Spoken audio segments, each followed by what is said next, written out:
Good afternoon.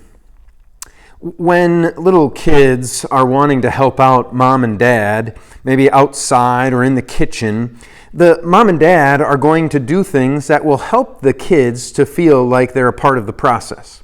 Especially when they're little, they don't have the motor skills and the abilities to do much of the work that's going to be taking place in those locations.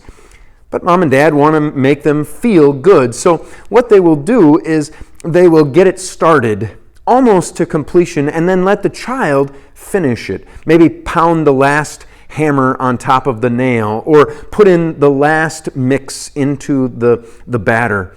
They'll do something that will make it seem like the child is actively participating, is a major part in accomplishing what is getting done in those places. Of course, that changes as we get older, but the idea is still there, spiritually speaking, too. That there are things that we as human beings are going to try to do, but we have no ability to change. We have no ability to impact things because they're outside of our control. And so what happens is that God comes along and God helps, guides, and strengthens people and then makes it look like it was the human being doing it all along anyway. Listen to 2 Chronicles chapter 24, verse 13. The laborers carrying out the project worked hard, and the work of restoration moved forward because of the diligent work of their hands.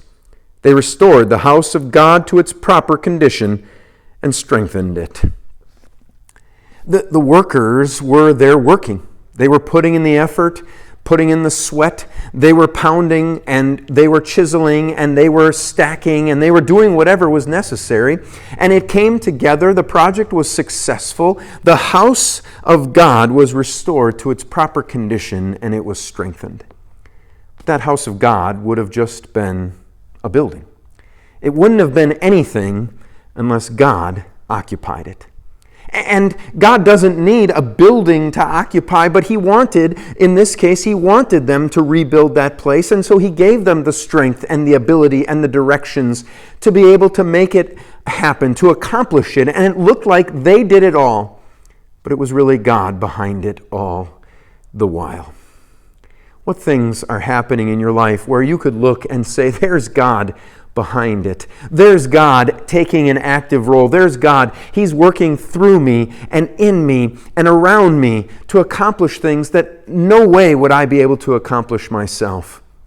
And God's presence is with us for a purpose, not so that these things can get done, but ultimately so that He can get the glory and He can be praised.